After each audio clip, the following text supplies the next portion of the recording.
Now in this video, we are going to talk about the dew point temperature or dew point and its relation with various other properties of a moist air system. Intuitively, we know we can cool a moist air system to a certain temperature, and that temperature, water vapor will start to condense. This particular temperature at which water starts to condense from a moist air system is called the dew point temperature of this moist air. It's also known as the dew point simply. Let me use an animation to show this process. First, let's cool this moist air. Let's lower the temperature of the moist air. Okay, gradually.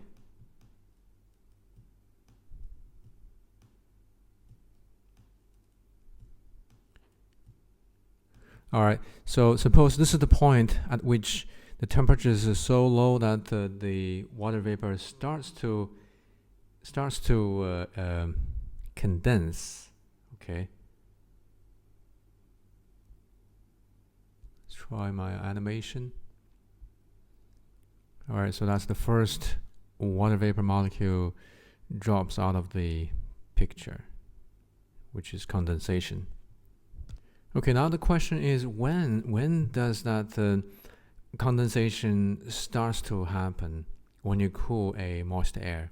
The answer is you need to cool the moist air to the temperature that is the saturation temperature corresponding to the partial pressure of the water vapor in the moist air system. Now you know the concept of a partial pressure. That's if we remove all the dry air molecules, remove all the air molecules, while keeping the system's volume constant. You have fewer molecules in the same space for a given so you have only the water vapor molecules, and you have a lower pressure due to the bombardment of the molecules on the container's wall. So that pressure is the partial pressure, and the dew point temperature of the system is the saturation temperature of water vapor at this partial pressure. Also, for that reason, if we are given the total pressure and the humidity ratio, then the dew point temperature is fixed. Okay, so remember that as long as you have a moist air whose total pressure and the humidity ratio are fixed, then the dew point temperature, the dew point, is fixed. Also, we need to note the moist air's temperature, that is also known as the dry bulb temperature, that is always greater or equal to the dew point temperature. The moist air's dry bulb temperature is only equal to the dew point temperature at in a special case, and that special case is when you have a 100% relative humidity. In other words, your partial pressure of water vapor in the moist air has reached its maximum possible partial pressure. Okay, so you can review the partial pressure concept in my other lecture. Okay, you can also think of the dew point temperature in a different way. So let's ask the question again: when does the water vapor in the moist air begin to condense? The answer is when the temperature of the moist air reaches the dew point temperature. When we lower the temperature of a moist air, what we're doing is we're actually lowering the maximum possible partial pressure of water vapor in the moist air system. That is because the maximum possible partial pressure of water vapor in the moist air is always equal to the saturation pressure corresponding to the moist air's temperature. Okay, so when we lower the temperature, this value decreases. And when we lower the temperature of the moist air to such a point so that the maximum possible partial pressure of water vapor is equal to the actual partial pressure of water vapor in the moist air system, then if you further decrease the temperature, water condensation is going to happen. Now that's equivalent to saying when you're at the dew point temperature, the temperature of the moist air is so that the water vapor becomes saturated. And so that temperature is the dew point temperature of the moist air. The dew point temperature of the moist air is equal to the saturation temperature of water vapor at the partial pressure of water vapor present in the moist air. Equivalently, we can say the water vapor partial pressure in a moist air system is equal to the saturation water vapor pressure at the dew point temperature for this system, for this moist air system.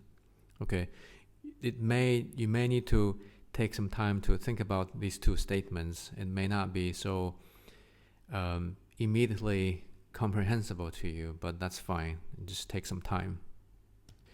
Now let's use an example to connect the dots, so to speak. We have this problem. In this problem, we know a moist air's total pressure temperature, which is the dry bulb temperature. We also are given the dew point temperature of the moist air. We need to find the other properties. Okay, so the total pressure is 1.0102 bar, and the dry bulb temperature or the moist air temperature is 22 degrees Celsius. The dew point temperature is known to be 16 degrees Celsius. And we need to find the water vapor partial pressure, relative humidity, and absolute humidity. The assumptions are certainly the normal assumptions. We have ideal gas behavior of air and water vapor.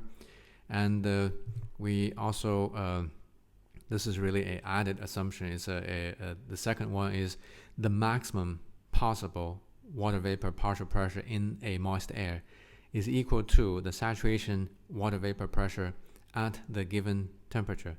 Now, I may want to be more specific. This T is the dry bulb temperature to be consistent with what we're given here.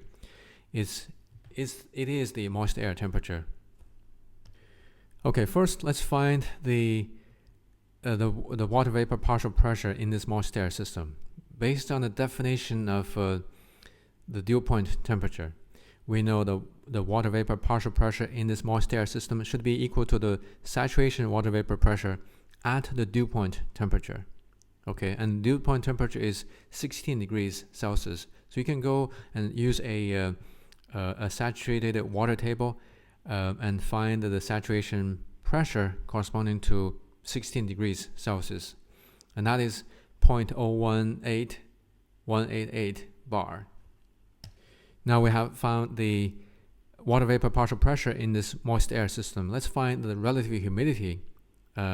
We know the definition of relative humidity is a ratio. It's the ratio of the actual water vapor partial pressure in your moist air system to the maximum possible water vapor partial pressure in your moist air system. Now this is a function. This is a function of the dry bulb temperature. So if you have a higher temperature for the moist air, then you have a higher maximum possible water vapor partial pressure in the system. So we can find, and that's a function of the dry bulb temperature. So we still use the saturated water table. We go find the partial pressure at 22 degrees Celsius. This is the dry bulb temperature of the moist air system. And that happens to be 0.26453 it's 0.026453 bar. And we use the two values, the actual water vapor partial pressure, this divided by the maximum possible water vapor partial pressure in the moist air system, and this ratio turns out to be 0.69 or 69%. That's the relative humidity of this moist air system. Okay, now we have found both the partial pressure of water vapor in the system and the relative humidity. Next, let's find the absolute humidity omega for the moist air system, which is also known as humidity ratio and specific humidity. We know this equation. This equation gives us how to calculate the mass ratio of water vapor to dry air. So essentially, we need to use the partial pressure of water vapor in the system, and we also need to know the total pressure, because we need to use the total pressure to calculate the dry air partial pressure. So this is the dry air partial pressure. All the values are either given or we have found out. So this is the water vapor partial pressure, and this is the dry air partial pressure. We need to correct this ratio with a coefficient 0.622 due to the difference in the molecular weight of water vapor and the dry air. So we have essentially, this is dimensionless. We can neglect this. I give you this here simply to show you that this is the ratio of the mass of water vapor to the mass of the dry air. So the humidity ratio is 0.0112. Now we have completed this problem.